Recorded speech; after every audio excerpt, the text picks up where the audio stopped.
are certain people from whom I get emails on a regular basis, and one of them sent me an email recently that had a subject of waste what's cheap.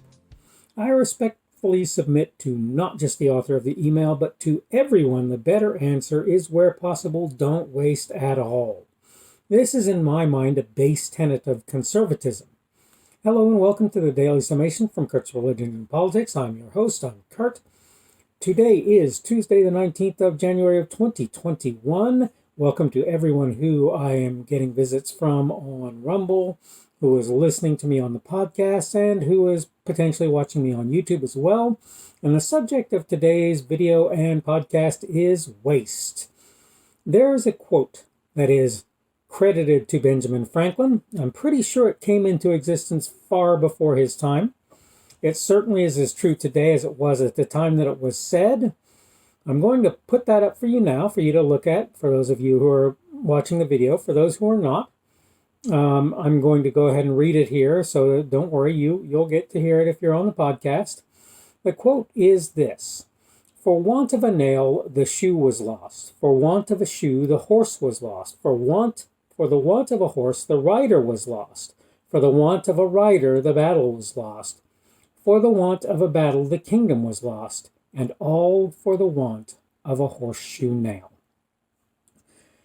Here's the thing. There are people out there, though they're few and far between in the modern day, who are from generations where scarcity was a big issue. And people talk about, for example, the generation that was around in the time of the Great Depression. And this is an example. And most of those people are gone these days. My parents were just at the very edge of that and probably didn't deal with it in nearly the same sort of way as many did. But the point is that there are people who will save just about anything and everything that they can, and you'll find them being considered pack rats, hoarders, or whatever, although many of those individuals are fairly neat and orderly in how they keep what they have. The point is they're keeping a bunch of stuff that they'll probably never use or need or anything like that. But the point that I'm trying to make is this. I have, over the course of time, more and more become not concerned about waste, though I think that's an issue, and I think it's something that we need to spend our time worrying about, concerning ourselves over, and so forth.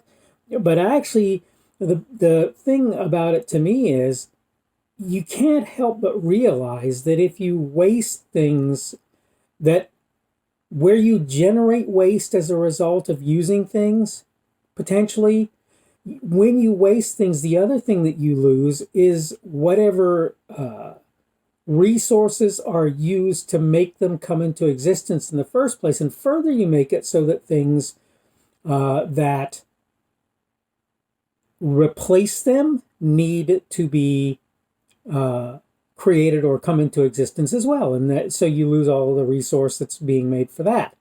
And among other things, what that means is that things that you would like otherwise may not come into existence because there may not be resources out there.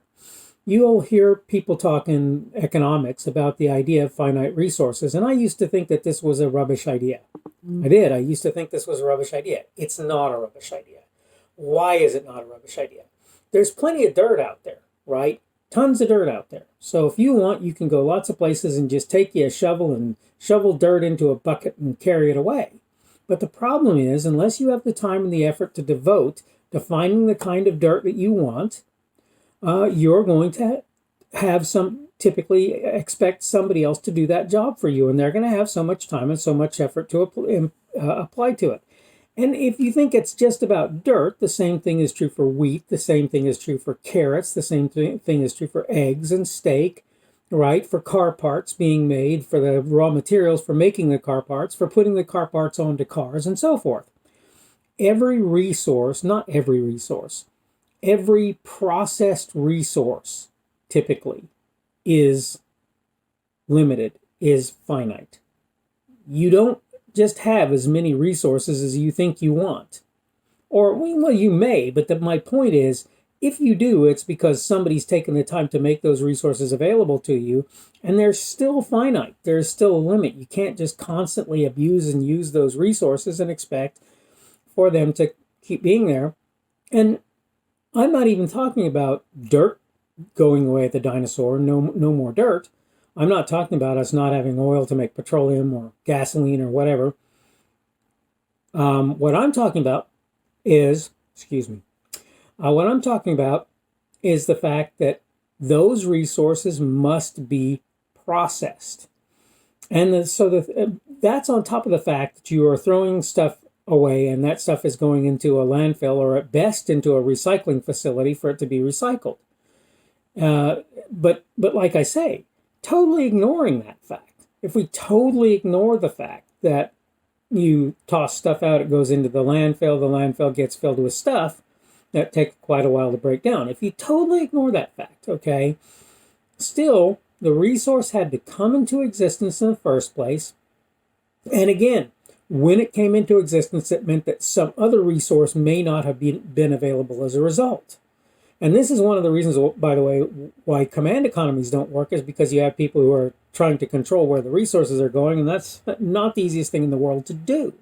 It's not an easy thing to decide where the resources are going, and the market actually decides that instead in a quote free market economy. And I realize that a lot of people count basically no economy free market, and I understand the reasons for feeling that way about those economies. But my point is to say, what I'm getting at is that to some degree, there's always a sort of a trade-off.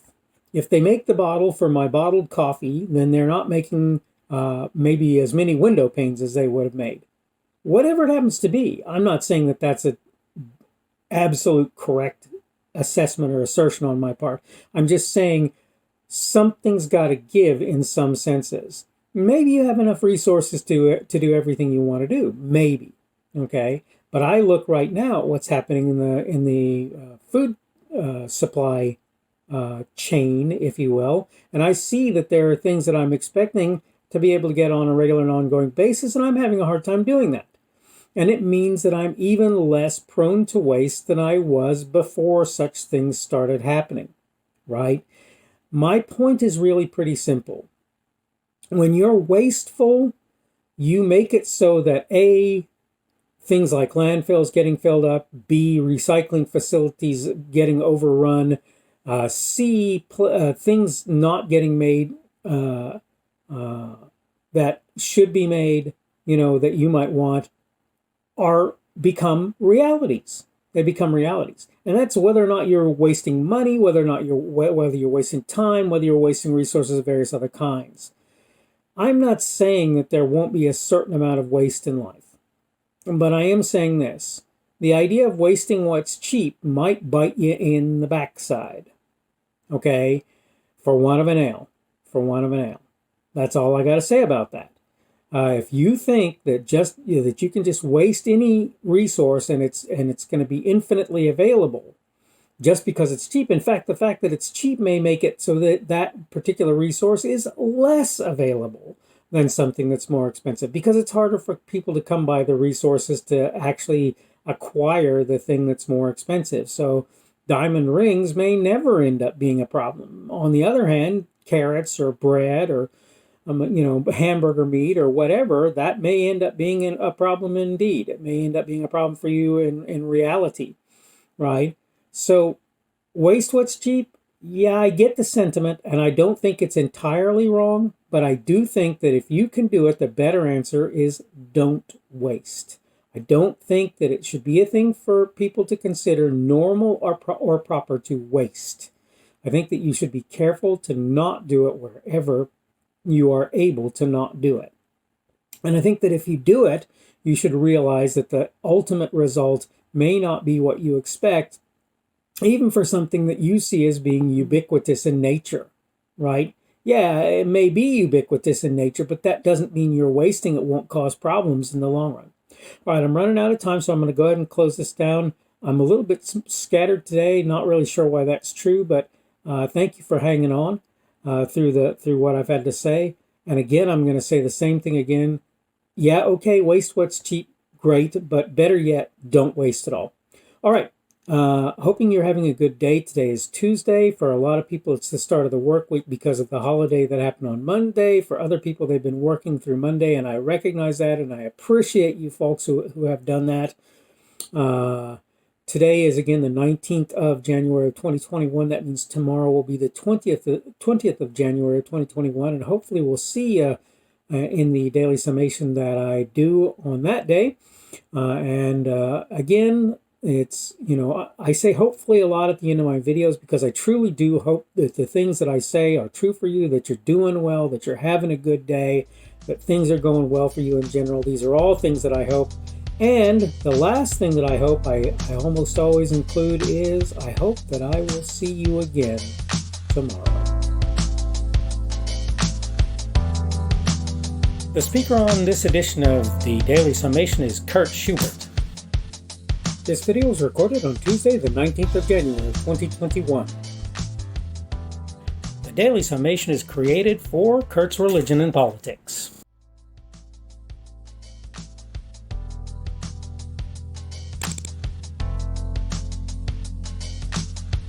Thanks for watching this edition of the Daily Summation from Kurt's Religion and Politics. I hope you found it entertaining or instructional, or maybe both. If you want to see more from me, you can go to blogs.kpschubert.com. That's blogs.kpschubert.com.